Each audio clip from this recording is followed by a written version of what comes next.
الحمد لله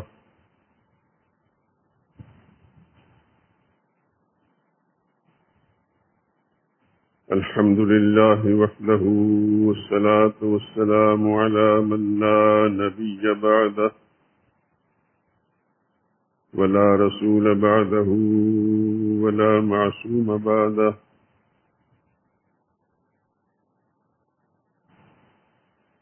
أما بعد، فإن خير الحديث كتاب الله، وخير الهدي هدي محمد صلى الله عليه وسلم،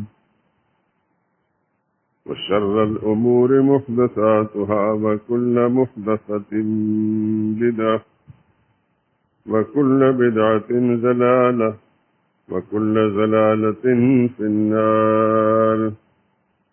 أعوذ بالله من الشيطان الرجيم. بسم الله الرحمن الرحيم.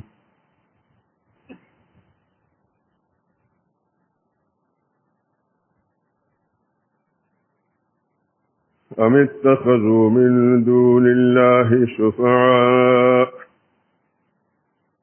قل أولو كانوا لا يملكون شيئا ولا يعقلون.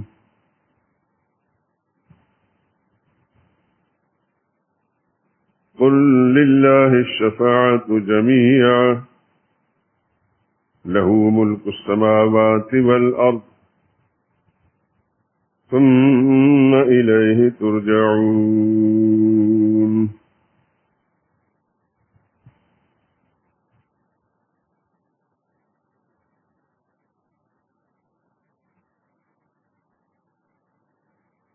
کیا انہوں نے اللہ کے سوا اور سفارشی بنا لیے ہیں؟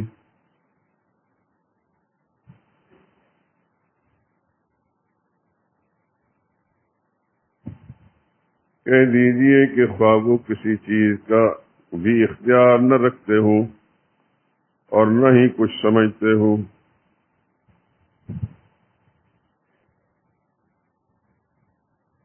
کہہ دو کہ سفارش تو سب اللہ ہی کے اختیار میں ہے، اسی کے لیے آسمانوں اور زمین کی بادشاہت ہے، پھر تم اسی کی طرف لوٹ کر جاؤ گے۔ سبحان ربک رب العزت عما یصفون، وسلام علی المرسلین، والحمد للہ رب العالمین۔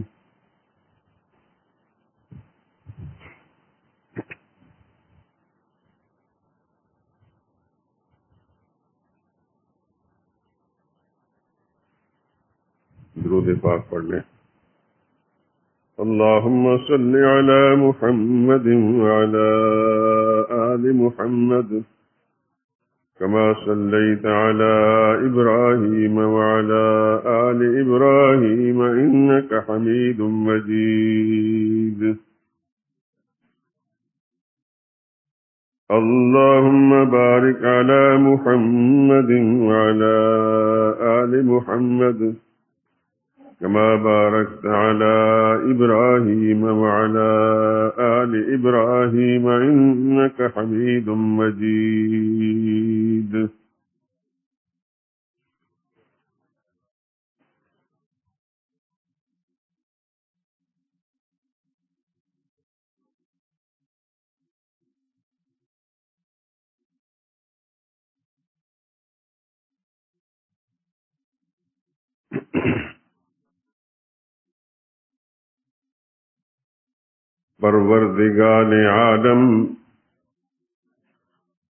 پروردگار عالم تیرا ہی ہے سہارا،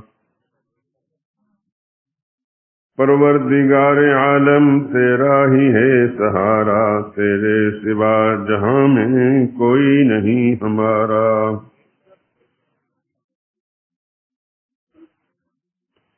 نوح کا سفینہ تو نے طوفان سے بچایا،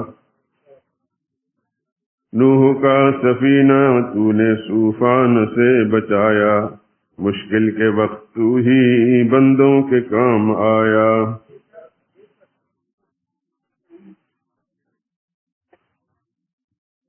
مانگی خلیل نے جب تجھ سے دعا خدایا، آتش کو تو نے فوراً ایک گلستاں بنایا۔ پروردگار عالم تیرا ہی ہے سہارا، تیرے سوا جہاں میں کوئی نہیں ہمارا۔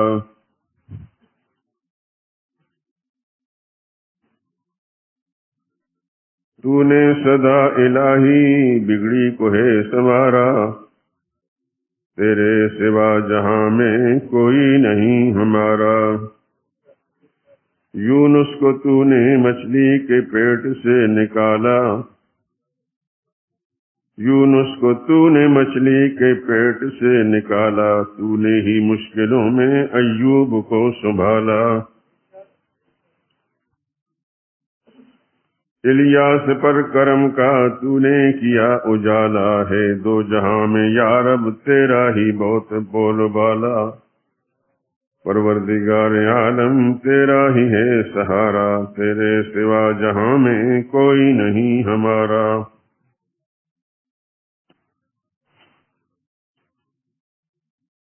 نبیوں کی التجا نے تیری رحمت کو ہے ابھارا، نبیوں کی التجا نے تیری رحمت کو ہے ابھارا، تیرے سوا جہاں میں کوئی نہیں ہمارا۔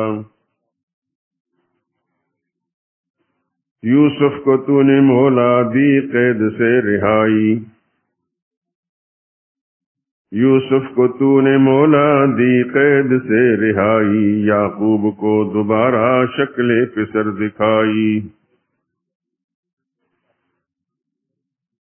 بہتی ہوئی ندی میں موسیٰ کی راہ بنائی، بہتی ہوئی ندی میں موسیٰ کی راہ بنائی، تو نے صلیب سے بھی عیسیٰ کی جان بچائی۔ داتا تیرے کرم کا کوئی نہیں کنارہ، تیرے سوا جہاں میں کوئی نہیں ہمارا۔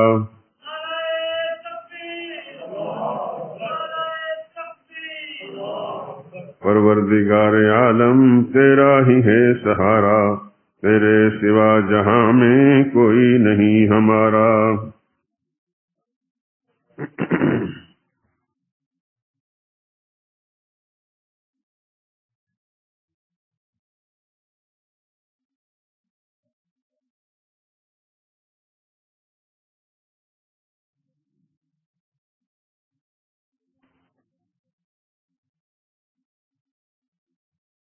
بزرگان محترم، برادران عزیز،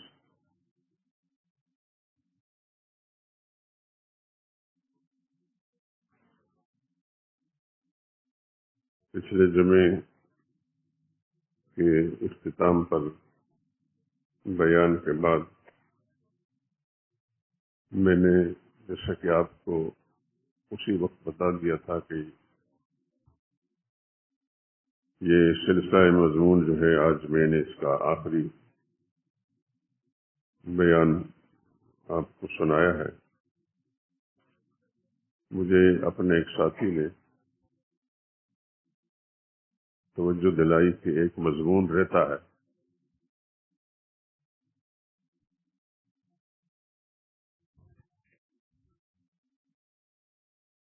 اور وہ ہے شفاعت کا مضمون۔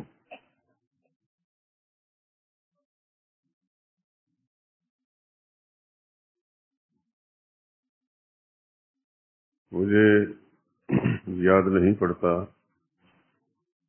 کہ اس سے پہلے جب بھی مسئلہ توحید بیان ہوا اس کے اختتام پر یہ مضمون بیان ہوا ہے یا نہیں،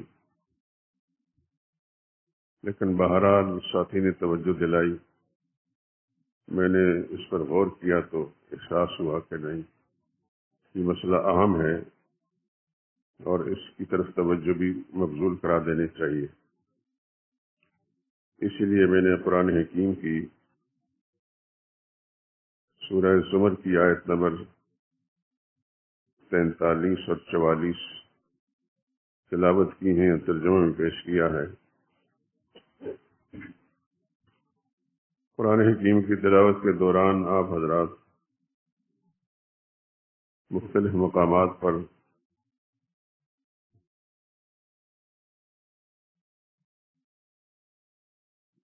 یہ کلمات جس کے مضمون میں شفاعت، جس کا معنی سفارش، تلاوت کرتے ہیں.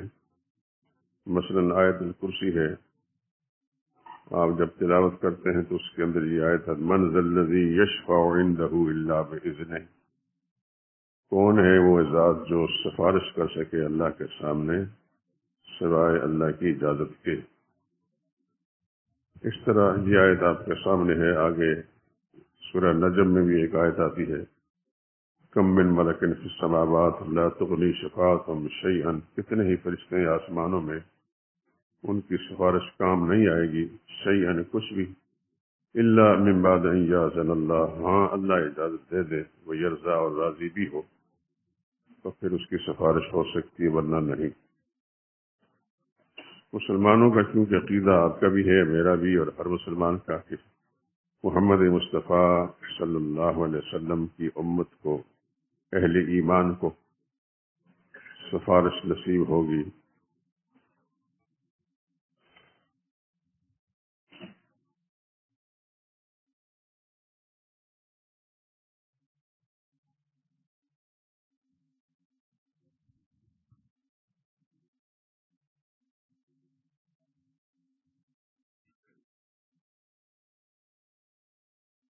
یہ چونکہ ہمارا مسلمانوں کا عقیدہ ہے، لیکن بہت سے لوگوں کو سفارش کا یا شفاعت کا مطلب معلوم نہیں، اور مطلب معلوم نہ ہونے کی وجہ سے وہ ایک فاسد سوچ بنا لیتے ہیں.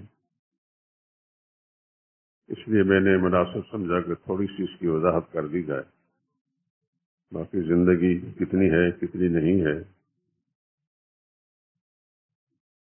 بس یہ کہ اللہ اپنی رحمت کے ساتھ ہمارے عقیدہ ایمان کی اصلاح فرما دے، اور اس نے اپنے پیغمبر کو سفارش کا جو اختیار دیا ہے اللہ ہمیں بھی نصیب فرمائے.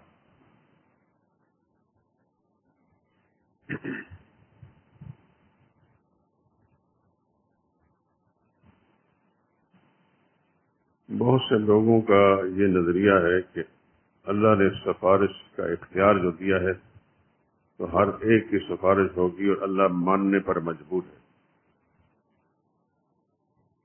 اللہ ضرور مانیں گے. یاد رکھیے میرے دوستو، اللہ کسی کے سامنے مجبور نہیں ہے. اپنی سوچ کو سب سے پہلے درست فرمائیں. اللہ کسی کے سامنے مجبور نہیں. دعا اور درخواست ہر ایک کرتا رہا ہے، کرے گا، لیکن وہ ماننے پر مجبور نہیں ہے. اس نے یہ حکم دیا ہے کہ مجھ سے مانگو، وعدہ کیا ہے کہ تمہاری مرادیں پوری کروں گا. لیکن یاد رکھیں کہ اللہ مجبور نہیں ہے، مانے گا اپنی مرضی سے. وہ مانے گا اپنی مرضی سے. اپنی سوچ کو درست فرما لیں. انبیاء کرام علیہ الصلوۃ والسلام اللہ کی مرضی سے سفارش کریں گے، لیکن جس کے لیے اللہ چاہیں گے اسی کی سفارش کریں گے. جس کے لیے اللہ نہیں چاہیں گے نہ نبی سفارش کر سکتے ہیں اور نہ ہی قبول ہوگی. اس کی ایک ہلکی سی مثال میں قرآن کریم کے حوالے سے آپ کو دیتا ہوں. سورہ ہود 12ویں پارے کی صورت ہے. اس کے اندر بہت سے انبیاء کرام علیہ السلام کا تذکرہ ہے. میں چاہتا ہوں کہ وہ آیتیں آپ کے سامنے پیش کر دوں.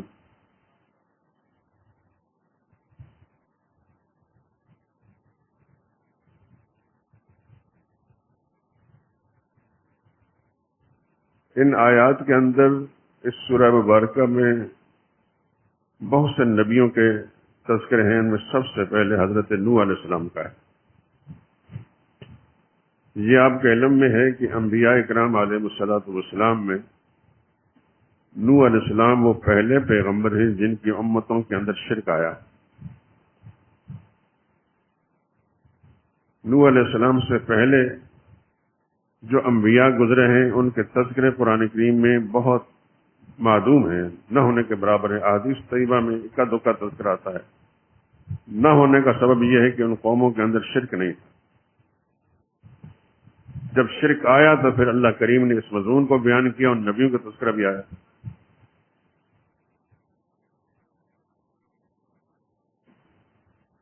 پہلے انبیاء کرام علیہ السلام کے امتوں کے اندر کچھ اخلاقی طور پر کمزوریاں آئیں، ان کی اصلاح فرما دی، لیکن سب سے بڑی کمزوری جو ہے وہ ہے شرک. اس بات کو آپ اپنی زندگی کا حصہ بنا لیں. اللہ پاک آپ کو سمجھ دے، عمل کرنے کی توفیق دے، اور اللہ کریم اس شرک سے بچنے کی بھی توفیق دے اور دوسروں کو شرک سے بچانے کی بھی توفیق دے. آپ اپنی خدا کی دی ہوئی صلاحیتوں کو اس انداز سے استعمال کریں کہ ان صلاحیتوں سے آپ اپنے گھر کے افراد جو سب سے پہلے ہیں، آپ کی اہلیہ محترمہ ہیں، آپ کے بچے ہیں، بہن بھائی ہیں، اگر ماں باپ حیات ہیں، وہ ان سب کو سب سے پہلے شرک سے بچانے کی کوشش کریں.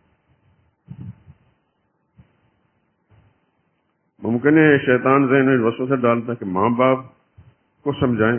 نہیں بھائی، قرآن کریم سے معلوم ہوتا ہے کہ ابراہیم علیہ السلام نے بڑے واضح انداز سے اپنے باپ کے سامنے تقریر کی شرک سے بچانے کے لیے. پہلے میں سورہ ہود کی وہ آیتیں آپ کو سنا دوں، اس کے بعد پھر ابراہیم علیہ السلام کا تذکرہ بھی.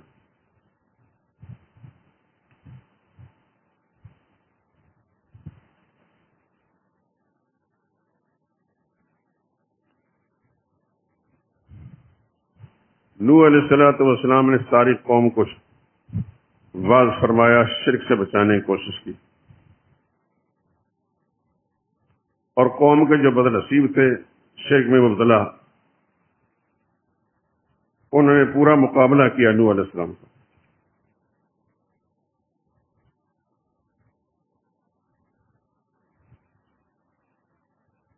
قرآن کریم یہاں تک کہتا ہے قالوا یا نوح قد جادلتنا فاکثرت جدالنا فاتنا بما تعدنا ان كنت من الصادقین. کہنے لگے نوح علیہ السلام کو کہ آپ ہم سے جھگڑ رہے ہیں، آپ نے ہم سے جھگڑا کیا اور بہت جھگڑا کیا، اور پھر چیلنج دیا اگر آپ سچے ہیں تو پھر جس عذاب سے ہمیں ڈراتے ہیں وہ لا کر دکھائیں.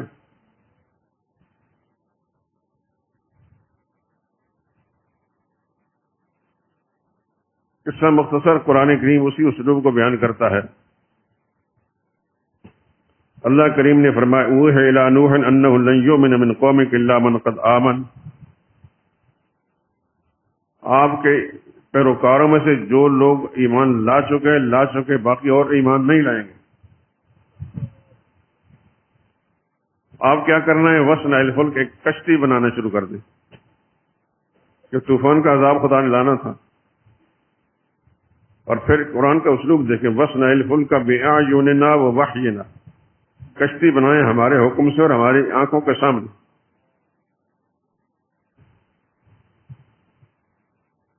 ولا تخاطبنی فی الذین ظلموا، ان مشرکوں کے بارے میں مجھ سے آپ کوئی سفارش نہ کرنا، انہم مغرقون، یہ غرق ہو کر رہیں گے. اور قرآن بتاتا ہے وَيَصْنَعُ الْفُلْكَ، نوح علیہ السلام نے اللہ کے حکم صاحب کشتی بنانا شروع کر دی. كُلَّمَا مَرَّ عَلَيْهِمْ مَلَأٌ مِّن قَوْمِهِ سَخِرُوا مِنْهُ، قوم کے جو چودھری ہیں پاس سے گزرتے تو نوح علیہ السلام کا مذاق اڑاتے کہ پہلے لیڈر بن کر آیا تھا، اب وہ لیڈری نہیں چلی تو بڑھائی بن گیا. نوح علیہ السلام إِن تَسْخَرُوا مِنَّا فَإِنَّا نَسْخَرُ مِنْكُمْ، مذاق اڑا لو ہمارا، وہ وقت آنے والا ہے کہ پھر تمہارے ساتھ بھی وہی سلوک ہوگا. تاکہ حتی اذا جاء امرنا، اللہ فرماتے ہیں ہمارا حکم آ گیا، یعنی سیلاب کا. فارت تنور نے جوش مارا. تنور سے مراد یاد ہے نوح علیہ السلام کے گھر کا کوئی تنور تھا، اس میں پانی نکلنا شروع ہوا، یہ علامت تھی کہ خدا کا عذاب آ گیا. بعض نے کہا تنور سے مراد وجہ الارض، ساری زمین سے جگہ جگہ سے پانی ابلنا شروع ہو گیا. آسمان کو حکم ہوا کہ پانی چھوڑ، زمین کو حکم ہوا پانی باہر نکال۔ نوح علیہ السلام کو فرمایا احمل فیہا من کل زوجین، آپ اپنے گھر کے افراد کو سوار کر لیجئے اور آپ پر ایمان لانے والے چند افراد جو ان کو بٹھا لیجئے۔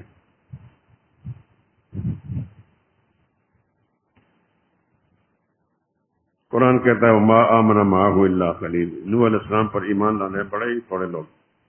سب سے لمبا عرصہ نوح علیہ السلام نے تبلیغ فرمائی، 950 سال۔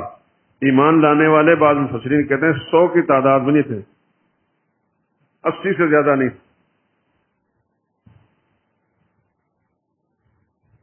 اللہ نے فرمایا ارکبوا فیہا، سوار ہو جائے اس کشتی میں، بسم اللہ مجریہا و مرساہا، جو اللہ کا نام لے کر، اللہ کے نام کے ساتھ اس کشتی کا چلنا بھی ہے اور رکنا بھی۔ وَهِيَ تَجْرِي بِهِمْ، اور کشتی پھر ان سواروں کو لے کر چل رہی تھی، فی موجن، موجوں کے اندر، کل جبال، پہاڑ کی طرح۔ اس وقت نوح علیہ السلام نے اپنے اس نافرمان بیٹے کو پکارا،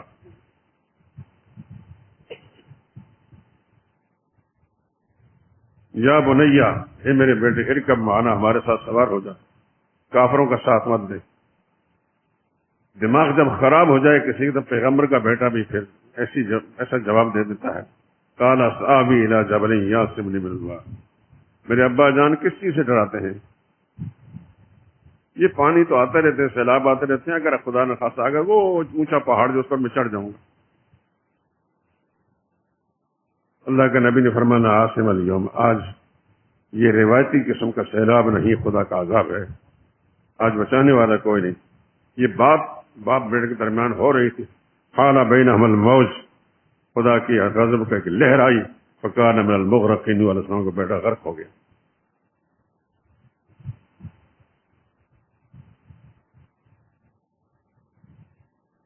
یہ بات میں سنانا چاہتا، نوح علیہ السلام نے سفارش کی، فدری شفقت نے جوش مارا۔ نادا نوح ربہ رب ان ابنی من اہلی، نوح علیہ السلام نے پکارا اپنے رب کو، میرے اللہ یہ بیٹا میرے گھرانے کا فرد تھا، ان وعدک الحق، تو نے وعدہ کیا تیرے گھرانے کو بچاؤں گا۔ جواب کیا ہے؟ یا نوح انہ لیس من اہلک، اے نوح یہ تیرے گھرانے کا فرد نہیں، انہ عمل غیر صالح، یہ بدعمل ہے، فلا تسألنی، اس کے بارے میں بات بھی مت کر۔ اصل بات یہ سنانا چاہتا تھا کہ خدا ماننے پر مجبور نہیں۔ وہ پیغمبر جسے 950 سال اللہ کا حکم سنایا، 950 سال، اور اس طرح بھی نہیں سنایا کہ جیسے جمعے کو تقریر کر دی۔ آگے آئے گا سورہ نوح کے اندر، رب انی دعوت قومی لیلا و نہارا، میرے داتا، میرے مولا، میں نے دعوت دی اپنی قوم کو، راتوں کو بھی دن کو بھی، دن رات میں نے ان کو دعوت دی۔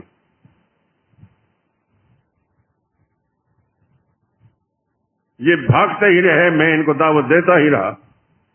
950 سال آپ اندازہ فرما لیجئے کہ پیغمبر نے کتنی لمبی دعوت دی ہوگی، لیکن ایمان لانے والے 100 بھی نہیں پورے ہوئے، حتیٰ کہ اپنے گھر کا اپنا بیٹا نافرمان، جب وہ غرق ہو گیا تو پیغمبر نے اللہ سے سفارش کی، یا اللہ یہ تو میرے گھر کا فرض ہے، تو نے وعدہ کیا تھا تیرے گھرانے کو بچاؤں گا۔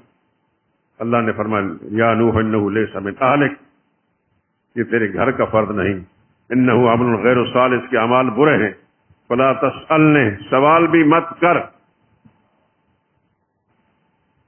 اس پہ غور فرمائیے، بچانا درکنار، اس کے بارے میں بات بھی مت کیجیے۔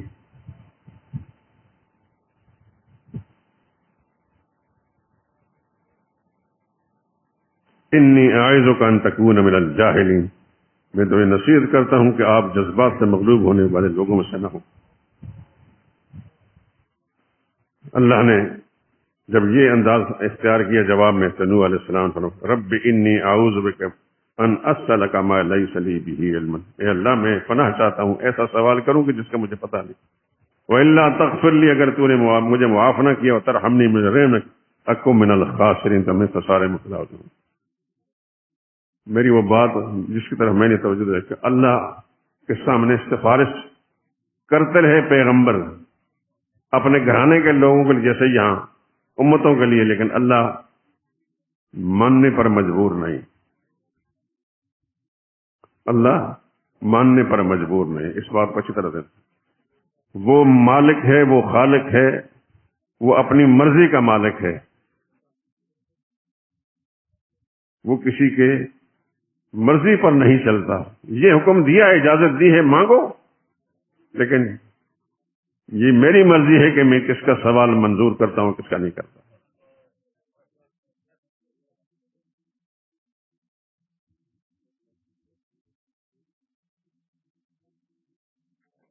تو سفارش انبیاء کرام علیہ الصلوۃ والسلام اپنی امتوں کریں گے، لیکن سب سے بڑی سفارش محمد مصطفیٰ صلی اللہ علیہ وسلم کی ہوگی۔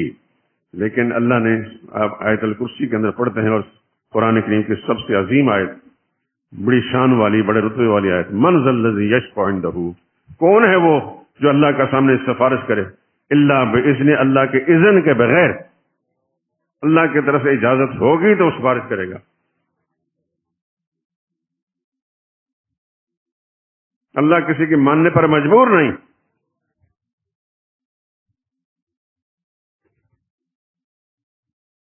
جیسے سورہ نجم کی آیت میں نے ابھی کو سنا ہے، کم من ملک فی السماوات، کتنے ہی فرشتے ہیں آسمانوں کے اندر، تعداد اللہ ہی کو معلوم ہے۔ لا تغنی شفاعتہم، ان کی سفارش بھی کام نہیں آئے گی، شیئن، کچھ بھی، الا من بعد ان یاذن اللہ، اللہ کسی کے لیے اجازت دے دے، لمن یشاء، جس کے لیے اجازت دے، وہ یرضا، اور اللہ تعالیٰ اس کو راضی بھی ہو جائیں تو تب کام آئے گی، ورنہ نہیں آئے گی۔ سب اللہ کے سامنے مجبور ہیں، خدا کسی کے سامنے مجبور نہیں۔ انبیاء اکرام علیہ الصلوۃ والسلام اللہ کی مخلوق میں سب سے اونچے رتبے کے لوگ، اور ہمارا ایمان ہے کہ محمد مصطفیٰ صلی اللہ علیہ وسلم سب نبیوں میں سے سب سے اونچی شان والے، لیکن اللہ ان کی ماننے پر مجبور بھی نہیں ہے، اللہ ان کی ماننے پر مجبور نہیں ہے۔ وہ جس کے لیے چاہے تو اجازت دے دے، جس کے لیے اجازت نہ دے تو نہیں ہو سکتی۔ اس لیے سفارش کا اور شفاعت کا جو عقیدہ ہے، ہمارے ساتھی نے مجھے توجہ دلائی تو میں آپ حضرات سامنے ذکر کر رہا ہوں۔ ہو سکتا ہے کہ بہت سارے احباب ہمارے معاشرے کے اندر، کیونکہ آپ جانتے ہیں کہ مذہبی قوتیں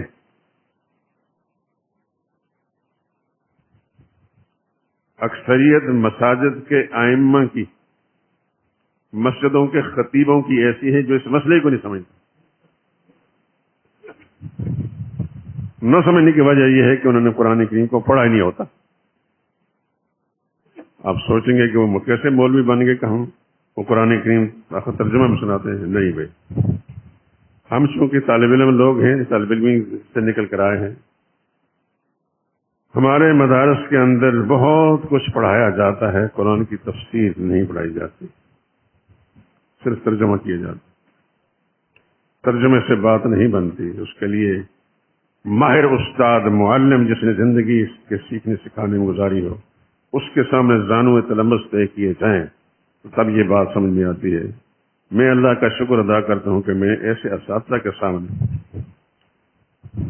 جن کو خدا بندے قدوس نے اس کام کے لیے چن لیا تھا، اور اللہ کی مہربانی سے قاضی سمت اللہ صاحب رحمۃ اللہ تعالیٰ سے 2 مرتبہ میں نے تفسیر پڑھی، تیسری مرتبہ حضرت شیخ القرآن مولانا غلام اللہ خان صاحب رحمۃ اللہ تعالیٰ علیہ سے۔ اس سے پہلے، سب سے پہلے 1965 میں ایک استاد ہیں، زندہ ہیں، اللہ ان کو لمبی زندگی دے۔ فرصت کا زمانہ تھا، مجھے کہنے لگے، میرے ساتھ ایک اور ساتھی بھی کہ فارغ ہیں، رمضان کا مہینہ تھا، کہ مجھ سے ترجمہ پڑھ لیں۔ میں نے کہا بالکل ٹھیک ہے۔ ان سے لفظی ترجمہ پڑھا، 25 دن میں پورا قرآن کریم کا لفظی ترجمہ پڑھ لیا۔ ترجمہ انہوں پڑھانے کے بعد پھر جب امتحان لیا تو اللہ نے اپنی رحمت سے مجھے کامیاب کر دیا، میرا ساتھی رہ گیا۔ تو یہ 4 مرتبہ اللہ نے اپنی رحمت کے ساتھ قرآن کریم پڑھنے کی توفیق دی۔ اب بھی میں اپنے آپ کو بہت پیچھے سمجھتا ہوں، لیکن جب میں دیکھتا ہوں کہ بہت سارے مساجد کے امام، ان کو پتہ ہی نہیں بیچاروں کو، مسجدوں کے جو منتظمین ہوتے ہیں وہ سمجھتے ہیں کہ یہ مولوی ہے، فارغ التحصیل ہے، فلاں جگہ کا ہے، فلاں جگہ کی صنعت ہے، ان بیچاروں کو کچھ پتہ نہیں ہوتا کہ یہ فارغ التحصیل کیسا ہے۔ یہ تحصیل سے نہیں اضلاع سے بھی فارغ ہے، کئی کئی ضلعوں سے نکل کر آیا۔ تحصیل سے مراد ہے علوم دینیہ کا حصول ہوتا ہے، اس میں بہت پیچھے ہوتے ہیں۔ یہی وجہ ہے کہ اس مسئلے کو بیان نہیں کرتا۔ آپ جانتے ہیں کہ مسئلہ ہے توحید اور شرک جس تفصیل کے ساتھ اللہ کریم نے اپنی رحمت سے اس مسجد کے اندر آپ کو سننے کا موقع دیا ہے، دیگر مساجد میں نہیں سنا ہوگا۔ میں بطور تحدیثی نعمت اللہ کی نعمت کا اظہار کر رہا ہوں کہ میرے اللہ نے مجھے یہ توفیق دی ہے ان اساتذہ کے جوتوں میں بیٹھنے کے نتیجے میں۔ میں اللہ سے امید کرتا ہوں کہ انشاءاللہ میری اس کاوش پر خدا مجھے معاف کر دیں گے، میرے گناہوں کو معاف کر دیں گے، اور آپ حضرات اس پہلو سے خوش نصیب ہیں کہ اللہ نے صحیح مسئلہ آپ کو سننے کے موقع نصیب فرمایا۔ میں دعا کرتا ہوں کہ اللہ تعالیٰ آپ کو پوری طرح سمجھ دینے کے بعد اپنی ذمہ داریاں اپنے دل و دماغ کی صلاحیتیں استعمال کر کے سب سے پہلے اپنے گھرانے کے افراد، پھر آپ کے جتنے متعلقین ہیں، عزیز اقارب ہیں یا دوست یار ہیں، ان کے عقیدوں کی اصلاح کرنے کو، یہ بہت بڑی نیکی ہے دوستو۔ خدا کی قسم کھا کر کہتے ہیں قرآن میرے ہاتھ کے اندر ہے، اگر کسی مسلمان کا اپنا عقیدہ ٹھیک ہو گیا اور اس نے یہ مسئلہ بیان کر کے اپنے گھرانے کے لوگوں کو، اپنے دوستوں یاروں کو، رشتہ داروں کو ٹھیک کر دیا، اس سے بڑی نیکی دنیا میں کوئی بھی نہیں۔ آپ کو اللہ نے کروڑ اربوں کا مال دیا ہے، مال صدقہ خیرات کی شکل میں مسلمانوں پر خرچ کرتے ہیں، غریبوں پر خرچ کرتے ہیں، بہت بڑی نیکی ہے، لیکن کسی کا عقیدہ ٹھیک کرتے ہیں رب کعبہ قسم سے بڑی نیکی کوئی بھی نہیں ہے۔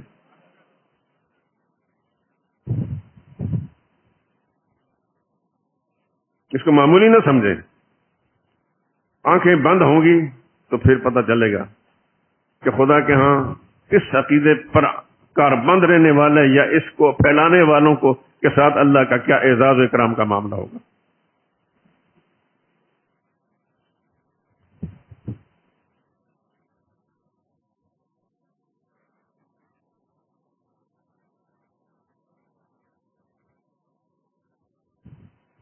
عرض یہ کر رہا تھا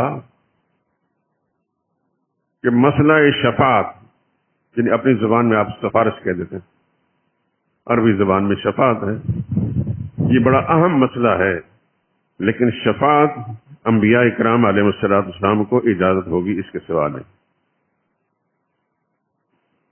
سب سے بڑی شفاعت محمد مصطفیٰ صلی اللہ علیہ وسلم کی ہوگی۔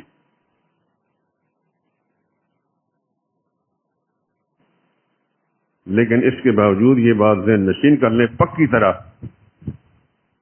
اللہ ماننے پر مجبور نہیں، اپنی رحمت سے جس کی چاہے بات مان لے، نہیں مانے گا تو وہ مجبور نہیں ہے۔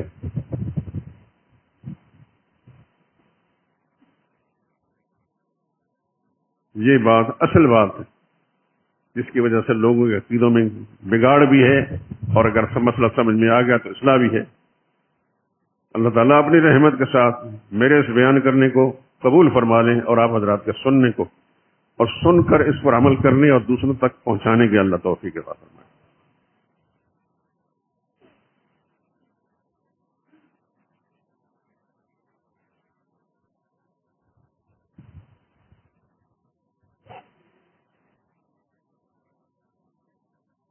میں نے ذکر کیا تھا کہ سیدنا ابراہیم علیہ السلام جو جد الانبیاء ہیں، ہمارے آقا و مولا حضرت محمد مصطفیٰ صلی اللہ علیہ وسلم کے بھی اجداد میں سے ہیں۔ حدیث میں آتا ہے دعوت جدی ابراہیم، میں اپنے دادا ابراہیم کی دعاؤں کا نتیجہ ہوں۔ آپ قرآن کریم کی تلاوت کے دوران پڑھتے ہیں، پہلے پارے کے آخر کے اندر ابراہیم علیہ السلام اور ان کے صاحبزادہ حضرت اسماعیل علیہ السلام دونوں باپ بیٹا بیت اللہ کی تعمیر کر رہے تھے۔ وَإِذْ يَرْفَعُ إِبْرَاهِيمُ الْقَوَاعِدَ مِنَ الْبَيْتِ وَإِسْمَاعِيلُ، بنیادیں اٹھا رہے تھے ابراہیم علیہ السلام اور ان کے بیٹے اسماعیل بھی، اور دونوں باپ بیٹا دعا ربنا تقبل منا، یا اللہ ہمارے اس عمل کو قبول فرما، انک انت السمیع العلیم، تو ہی سننے والا ہے، تو ہی جاننے والا ہے۔ اس دعا کے ساتھ ربنا وابعث فیہم رسولا منہم، یا اللہ اس جگہ میں رہنے والے لوگوں انہی میں سے ایک رسول بھیج دے۔ یہ جس رسول کی دعا مانگی حضور صلی اللہ علیہ وسلم وہ رسول ہیں، اس لیے حضور نے فرمایا کہ دعوت و جدی، میں اپنے دادا ابراہیم کے دعاؤں کا نتیجہ ہوں۔ قرآن کریم کی تلاوت کے دوران آپ بار بار پڑھتے ہیں، مثلا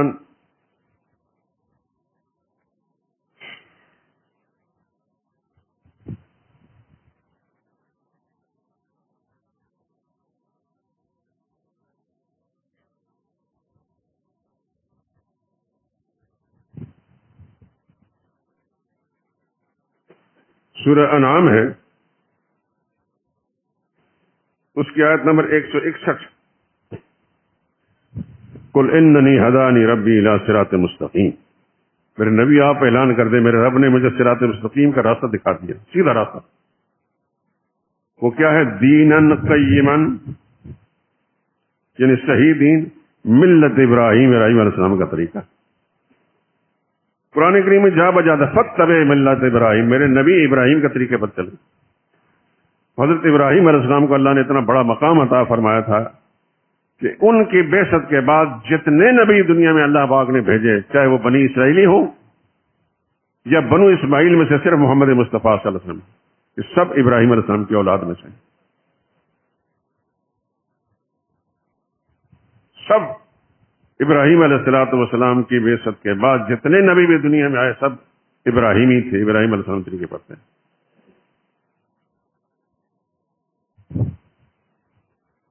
اور یہ بھی آپ جانتے ہیں، ابھی میں نے اشارہ بھی کیا تھا کہ ابراہیم علیہ السلام نے اپنے والد کو مخاطب کر کے فرمایا۔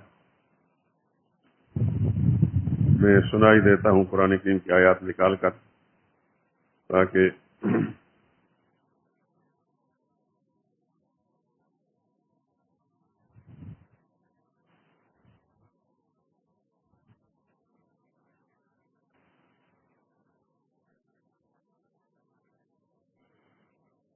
وَاذْكُرْ فِي الْكِتَابِ إِبْرَاهِيمَ إِنَّهُ كَانَ صِدِّيقًا نَبِيًّا۔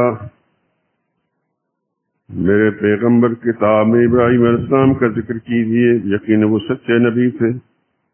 اذ قال لأبیہ یا ابت، جب انہوں نے اپنے باپ سے مخاطب کر کے فرمایا ابا جان، لم تعبد ما لا يسمع ولا يبصر ولا يغني عنك شيئا۔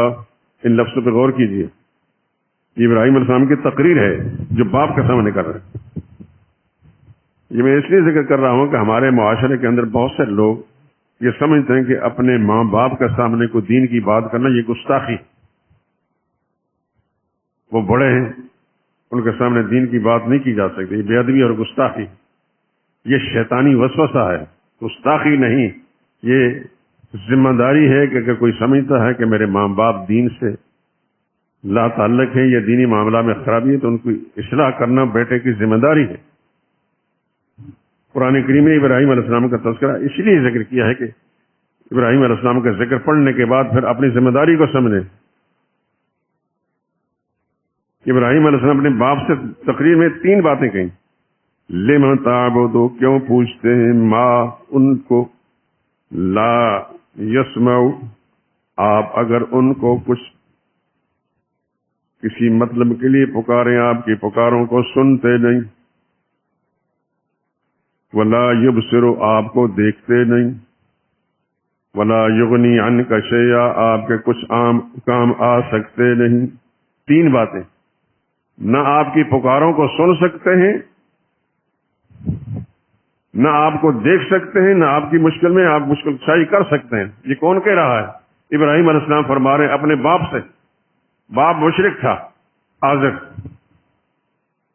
اور وہ ہر مشرک جس کو بھی اللہ کا شریک بناتا ہے اس کا عقیدہ یہی ہوتا ہے کہ یہ میری مرادیں پوری کریں گے، میری مشکلیں دور کریں گے۔ ابراہیم علیہ السلام فرمایا نہ وہ سن سکتے ہیں، نہ دیکھ سکتے ہیں، نہ آپ کی مشکلیں ہٹا سکتے ہیں۔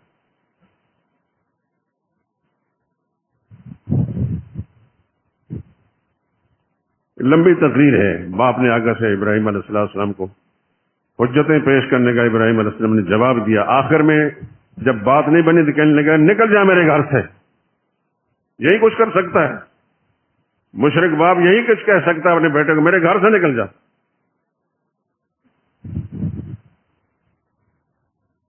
نکلتے نکلتے بھی ابراہیم علیہ السلام فرمایا استغفر لک ربی، میں اپنے رب سے آپ کے لیے معافی کی درخواست کرتا رہوں گا۔ ابراہیم علیہ السلام وہاں سے نکل گئے، لمبی بات نہیں کرنا چاہتا۔ ابراہیم علیہ السلام کے ساتھ اس وقت کوئی اولاد نہیں تھی، ان کی اہلیہ حضرت سارہ تھی رضی اللہ تعالی عنہ، ان کو لے کر نکل گئے۔ کہاں چلے گئے؟ ملک شام میں، تفصیلات کا ہمیں علم نہیں۔ بیٹا نہیں ہے گھر میں. حضرت ہاجرہ، یہ حضرت سارہ کی بعد میں لکھا کہ خاتمہ تھی، کچھ نہیں، کچھ لکھا ہے اللہ کا حکم آ گیا ابراہیم علیہ السلام کو اس ہاجرہ کو لے کر وہ سرزمین حجاز میں چلے جائیں.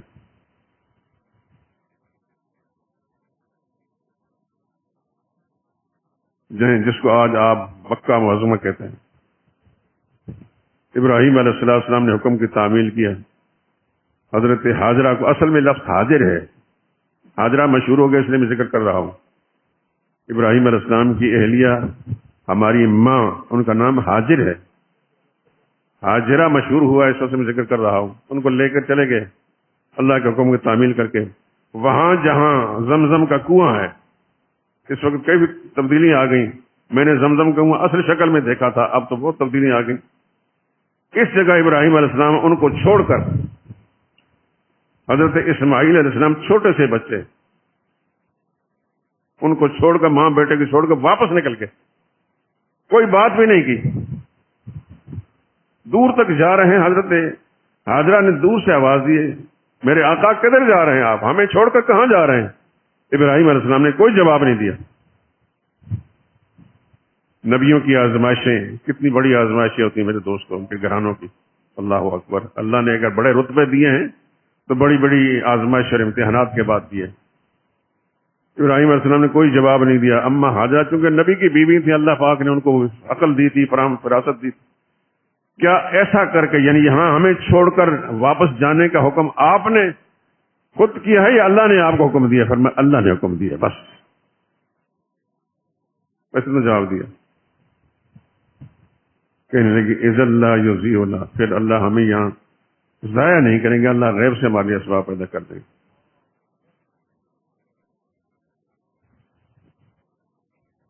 ابراہیم علیہ السلام چلے گئے ملک شام.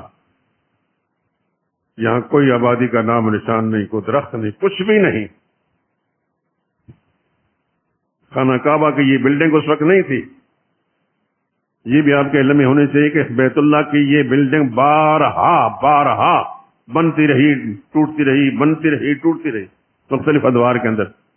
ہزاروں سال گزر چکے ہیں.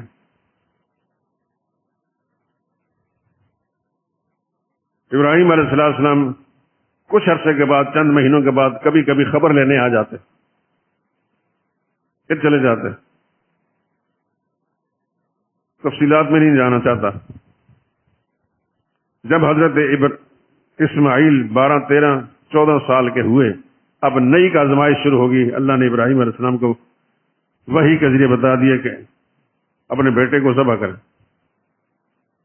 جو مانگ مانگ کر خدا سے لیا تھا، اب حکم آ کے اس کے بیٹے کو ذبح کریں. چنانچہ ان کو لے کر وہاں مینا میں جاتے ہیں جہاں مسلمان قربانیاں کرتے ہیں. تو ابراہیم علیہ السلام اپنے بیٹے کو کہتے ہیں یا بنی انی ارا فی المنام، میرے بیٹے میں نے خواب میں ابو دیکھا، میں آپ کو ذبح کر رہا ہوں، آپ بتائیں آپ کی کیا رائے ہے؟ نبی کا خواب بھی وہی ہوتا ہے، وہی کا معنی حکم ہوتا ہے. اللہ اکبر. کہاں ابراہیم علیہ السلام اور پھر ان کا وہ بیٹا ایک لمحہ تحمل کیے بغیر یا وطف المات عمر، ابا جان جو اللہ کا حکم ملا ہے کر گزریے. اگر اللہ نے ذبح کرنے کا حکم دیا ہے مجھے تو کر دیجیے. ستجدنی انشاءاللہ من الصابرین. آپ مجھ سے پوچھتے ہیں کہ صاحب میں مانتا ہوں کہ نہیں مانتا، آپ کو میں یقین دلاتا ہوں کہ اللہ تعالیٰ کے حکم سے مجھے صبر کرنے والا پائیں گے. فلما اسلما، قرآن کہتا ہے باپ بیٹا دونوں اللہ کا حکم پورا کرنے کے لیے تیار ہو گئے. وَتَلَّهُ لِلْجَبِينِ، حضرت اسماعیل کو زمین پر لٹایا، چھری ہاتھ میں لی. اللہ اکبر. ذرا سوچئے تو صحیح.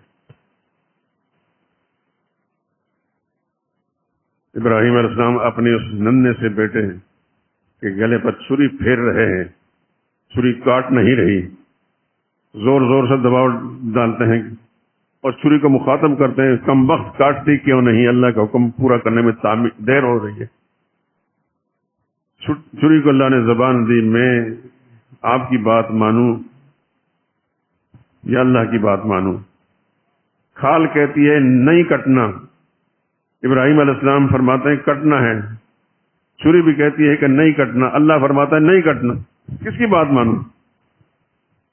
بس چند لمحے ہی تھے، لمحوں کے اندر دیکھا کہ ابراہیم علیہ السلام کے ہاتھ سے جنت سے آیا ہوا ایک جانور ذبح ہو گیا اور حضرت اسماعیل ساتھ کھڑے تھے. وہ آزمائش خدا کی طرف سے پوری ہو گئی. نبی نے کیا نہیں کیا میرے دوستوں. انبیاء اکرام علیہ الصلوۃ والسلام خدا کے حکم کی تعمیل بھی کرتے رہے، لیکن خدا ان کے ماننے پر مجبور نہیں رہا. میرے پاس اتنا ٹائم نہیں کہ میں سارے انبیاء کا تذکرہ آپ کو کروں، جن کے بھی ہمارے سامنے تذکرے آئے ہیں. تو آپ اندازہ کر لیں گے کہ نبیوں نے کتنی تکلیفیں اٹھائیں، کتنے مسائل برداشت کیے خدا کے حکم پورا کرنے کے لیے، کتنی آزمائشیں ان پر آئیں. آج کتنے ہزار سال گزر چکے ہیں ابراہیم علیہ السلام کو اور اسماعیل علیہ السلام کو، کئی ہزار سال. آج بھی ان کا تذکرہ ہو رہا ہے، پتہ نہیں کتنی جگہوں میں ہو رہا ہوگا. لیکن ہمارے باپ دادا چند سو سال پہلے کیا نام تھا، کہاں رہتے تھے، کچھ ہمیں پتہ نہیں. اس لیے کہ جنہوں نے اللہ کی مرضی پر زندگی گزاری تھی، خدا نے ان کو فراموش نہیں کرایا، گمراہ نہیں کرایا. صدیوں کے بعد بھی ان کے تذکرے ہو رہے ہیں. لیکن یہ بات یاد رکھیں دوستو، یہی ابراہیم علیہ السلام اللہ کی توحید کا مسئلہ بیان کرنے کے جرم کے اندر آگ میں ڈالے گئے. آپ کو پتا ہے دشمن نے آگ میں ڈال کر ان کو جلا کر ختم کرنے کی کوشش کی.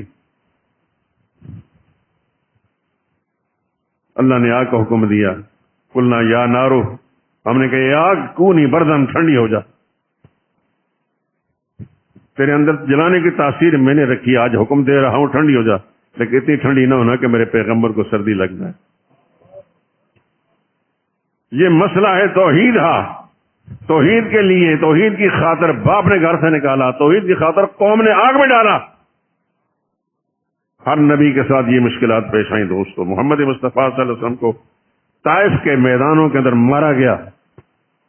آپ حضرات نے یقیناً دیکھا ہوگا، میں نے وہ جگہ دیکھی جہاں رسول اللہ صلی اللہ علیہ وسلم کو لہو لہان کیا گیا تھا. وہ جگہ دیکھیں جہاں رسول اللہ صلی اللہ علیہ وسلم تھک ہا کر آ کر بیٹھ گئے تھے. پھر اس پیغمبر کو صلی اللہ علیہ وسلم مکہ معظمہ سے نکالا گیا، پیدل گئے. کتنا عرصہ گزر گیا، مدینہ طیبہ پہنچے. پھر کیا نہیں ہوا رسول اللہ صلی اللہ علیہ وسلم کے ساتھ. کس لیے ہوا؟ جائیداد مانگ رہے تھے، اقتدار مانگ رہے تھے؟ نہیں. سیٹ نہیں مانگ رہے تھے، صرف اللہ تعالیٰ کا حکم سنا رہے تھے، مسئلہ توحید بیان کر رہے تھے، شرک سے لوگوں کو بات کر رہے تھے. شرک سب سے بڑا جرم ہے، جرائم کی دنیا میں شرک سب سے بڑا جرم ہے. اور موحد مسلمان اللہ کے توحید پر سب سے بڑا خدا کو پیارا ہے. یہ مسئلے جتنے بھی بیان ہوا آج اس کی آخری کڑی سمجھیے میرے دوستوں. اللہ سے دعا کرتا ہوں خدا میرے اس بیان کرنے کو قبول فرما لے، مجھے خود بھی اور میری نسل کو بھی اللہ پاک اس پر عامل بنا. اللہ آپ کو بھی اور آپ کی نسلوں کو اپنے عقیدہ توحید پر قائم دائم رکھے. لیکن یہ دعا بھی ساتھ کرتا ہوں اور آپ حضرات آمین کہیں دل سے کہ یا اللہ ہمارے ان دوستوں کو مسئلہ سمجھنے کے ساتھ سمجھانے کی ہمت اور جذبہ بھی عطا فرمائے. آپ جہاں جائیں اپنے عزیزوں میں، دوستوں میں، یاروں کے اندر اور باتیں تو کرتے ہی ہوں گے، سب سے پہلے بھائی یہ بات سن لیں، میں نے اور تو نے دونوں نے خدا کے سامنے جانا ہے. چلیے یہ بات سن لیں. نہیں سنیں گا آپ خدا کے سامنے بڑی ذمہ ہو جائیں گے، کیونکہ شیطان ابھی زندہ ہے، نہیں سننے دے گا، نہیں سنانے دے گا، کوشش کرے گا. آپ کوشش کریں خدا کے سامنے، آپ بڑی ذمہ ہو جائیں گے، آپ کو خدا اجر دے گا ضرور. تو یہ مسئلہ دینی مسائل میں سب سے بڑا اہم مسئلہ ہے دوستو. نبیوں نے اس پر مار کھائی ہے.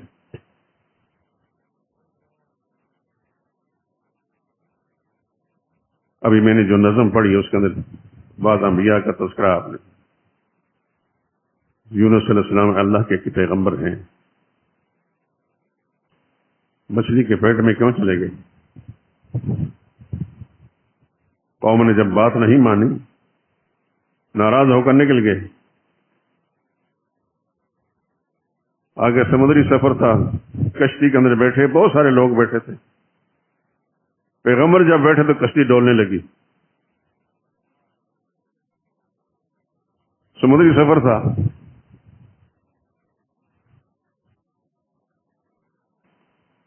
مفسرین نے لکھا ہے کہ کشتی کا جو ملاح تھا کہنے لگا کوئی ایسا گنہگار آدمی آ کر بیٹھ گیا ہے جس کی وجہ سے ہماری کشتی، اس سے پہلے ایسا کبھی ہوا نہیں.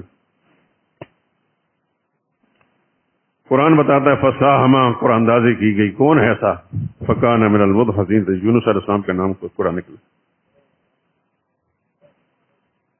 یونس علیہ السلام سمجھے کہ خدا کی طرف سے کوئی امتحان آ گیا. یونس علیہ السلام نے چھلانگ لگا دی دریا کے اندر. جب تک کشتی کے اندر پیغمبر موجود ہیں کشتی ڈول رہی ہے، جب چھلانگ لگائی کشتی سیدھی چلنے لگی. اللہ تعالیٰ کے فیصلے عجیب ہیں. اور پھر پیغمبر اللہ اکبر دریا میں چلے گئے. کہاں پہنچے؟ اللہ تعالیٰ نے ایک مچھلی کو حکم دیا. کہاں تھی وہ؟ دور دراز کسی سمندر کا سینہ چیرتی وہاں پہنچی. میرا پیغمبر آ رہا ہے، اس کو لقمہ بنائیں، لیکن یہ تمہاری غذا نہیں ہوگی، اس کو غذا نہ بنانا. فالتقمہ الحوت، قرآن کہتا ہے مچھلی نے لقمہ بنا لیا ان کو. کتنا عرصہ وہاں رہے تو تفصیلات قرآن کریم میں موجود نہیں. نوح علیہ السلام، یونس علیہ السلام ابھی مچھلی کے پیٹ میں ہیں مگر زندہ ہیں. اب ایک بات پر توجہ دیں، آہ بکا نہیں کی، واویلا نہیں کیا کہ میرے ساتھ کیا ہو رہا ہے. وہاں بھی سمجھتے ہیں کہ زمین پر خشکی پر رہ کر جس ذات کا حکم میں سنا رہا تھا، جس کی حکمرداری کے لیے سب کچھ کر رہا تھا، آج میں یہاں پہنچا ہوں. یہاں بھی مشکل وہی میری مشکل کشائی کر سکتا ہے. وہاں یہ مسئلہ بیان کر دیں کہ اللہ ہی مشکل کشا ہے. یہاں خود پہنچ چکا ہوں، یہاں بھی اللہ میری مشکل کشا ہے.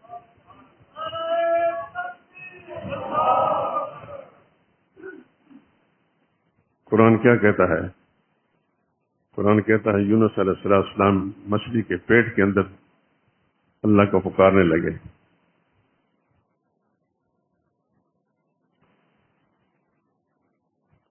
قرآن کیا بتا رہا؟ لولا انہ کان من المسبحین، مچھلی کے پیٹ کے اندر یونس ہمارے نام کی تسبیح نہ پڑھتے. وہ تسبیح وہی ہے، لا الہ الا انت سبحانک انی کنت من الظالمین. اے اللہ تیرے سوا کوئی مشکل کشا نہیں. لولا انہ کان من المسبحین، اگر وہ ہماری تسبیح نہ پڑھتے، للبث فی بطنہ الی یوم یبعثون، تو یونس علیہ السلام مچھلی کے پیٹ کے اندر قیامت کا دن تک پڑے رہتے. قرآن نے یہ سب کچھ بیان کیا. زمین پر خشکی پر بھی اختیار کس کا ہے؟ اللہ کا. اور سمندر کے اندر مچھلی کے پیٹ کے اندر بھی اختیار کس کا ہے؟ اور یونس علیہ السلام نے کس کے دروازے پر دستک دی کہ یہاں بھی مجھے بچانے والا اللہ ہی ہے. اور پھر یونس علیہ السلام کی اللہ نے مراد پوری فرمائی، اور ایک وقت مقررہ پر مچھلی کو حکم دیا کہ میرے پیغمبر کو اگل باہر نکال لیں.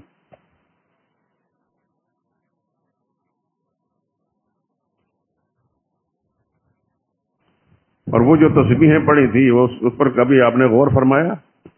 لا الہ الا انت سبحانک، تیرے سوا کوئی الہ نہیں ہے، مشکل کشا نہیں ہے. سبحانک، اے اللہ تو پاک ہے، تو پاک ہے، شریکوں سے پاک ہے، کمزوریوں سے پاک ہے، خامیوں سے پاک ہے، عیبوں سے پاک ہے. انی کنت من الظالمین، مانتا ہوں کہ مجھ سے کوتاہی ہوگی. فاستجبنا لہ، اللہ کہتے ہیں ہم نے یونس علیہ السلام کی التجا کو قبول کر لیا. ونجیناہ من الغم، اس غم سے، پریشانی سے ہم نے نجات دے دی. وکذالک ننجی المؤمنین، یہ میرے لیے اور آپ کے لیے آخری جملہ، ایمان والوں کو اسی انداز سے ہم نجات دیتے رہیں گے اگر وہ اس طریقے سے ہمیں پکاریں گے. تو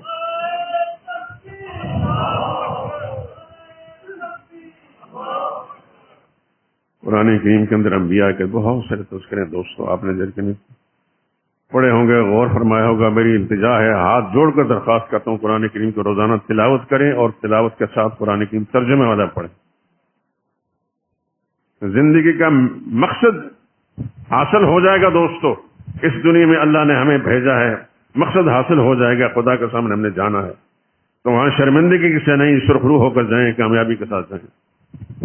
اللہ سے دعا کریں کہ اللہ پاک اس کہنے اور سننے قبول فرمائے. اب تک جو کچھ بھی اس مسئلے میں موضوع پر بیان کہ یا اللہ جو کمی کوتاہی رہیں گے تو درگزر فرما، معاف فرما دے، جو صحیح بات کہی ہے یا اللہ اسے قبول فرما لے، سننے والوں کے دل و دماغ کو یا اللہ اس کے مطابق بنا دے اور اس کے مطابق ان کو کام کرنے کی توفیق عطا فرما۔ وآخر دعوانا الحمدللہ رب العالمین۔